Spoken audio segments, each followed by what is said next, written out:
for a reason. If you drive far enough down Route 19 past the rusted gas station and the field of scarecrows that no one remembers planting, you'll find a narrow road covered in mist.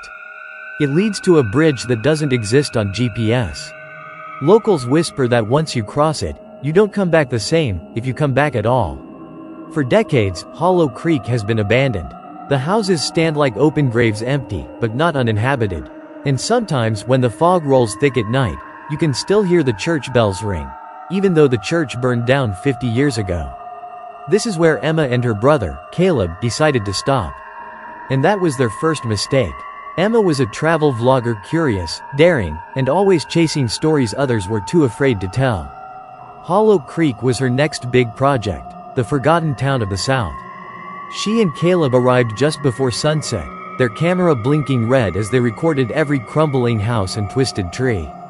"Creepy, but kind of beautiful," Emma whispered, brushing cobwebs from a cracked sign that read "Welcome to Hollow Creek Est. 1897. Caleb laughed nervously. "Yeah, beautiful. If your idea of beauty is a horror movie set." They parked near the old Bellworth Inn, the only structure still standing 2 stories tall. The doors creaked open on their own. Inside, dust floated through the sunlight like falling ash. The air was colder than it should have been. Emma set her camera on the counter. "Okay, let's do an intro here." But as she started talking, the microphone picked up something strange, a whisper, soft but distinct. "Don't stay?" Caleb froze. "Did you hear that?" Emma replayed the footage. The whisper was there, louder the second time, like it was closer to the mic than either of them had been. She brushed it off as interference. But the longer they stayed, the more the town seemed to wake up. At dusk, the fog thickened until they couldn't see 10 feet ahead. The church bell tolled once, deep and low. Then again. But the church was gone. Nothing left but ashes and a blackened cross that still stood in the middle of town. "Someone's here," Caleb said. They followed the sound through the fog until a faint light appeared, a lantern swinging in the distance. It moved slowly, then stopped. A tall figure stood beneath it. "Hello?" Emma called. "We're not here to." The lantern fell. The light went out, and something ran toward them. They bolted for the car, the fog closing behind them like a curtain.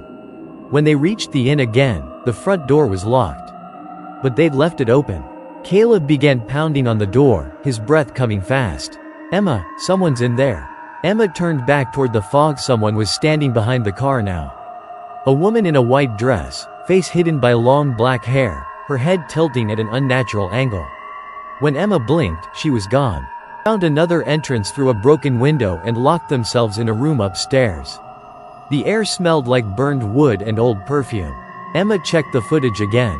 This time, behind the whispering voice, another sound had crept in, a woman humming. The same tune as the church bells. Caleb found an old book under the bed, a diary dated October 1962. The last entry read, "They said the preacher made a deal with something in the woods. He wanted the flood to stop, but the price was the souls of the town. We hear them now, every night in the fog. They whisper because they can't scream." Thunder rumbled outside, though the sky was clear. Then knocking. From the hallway. Slow. Deliberate. 3 knocks. Caleb whispered, "Don't answer it." But Emma, trembling, turned the knob anyway. No one was there, only fog, curling into the room like fingers. She stepped back, but something moved inside it. A shadow, human-shaped, stepped forward. "Who are you?" Emma managed to whisper. The voice that answered was not human. "You came to record our story. Now, you'll finish it." The shadow lunged. The lantern went out. Screaming filled the room, but the camera kept rolling, catching only the final seconds of chaos before it fell sideways. 2 weeks later, state police found the car parked near Hollow Creek Bridge. The engine was cold. Inside were Emma's keys, Caleb's jacket, and a camera still recording.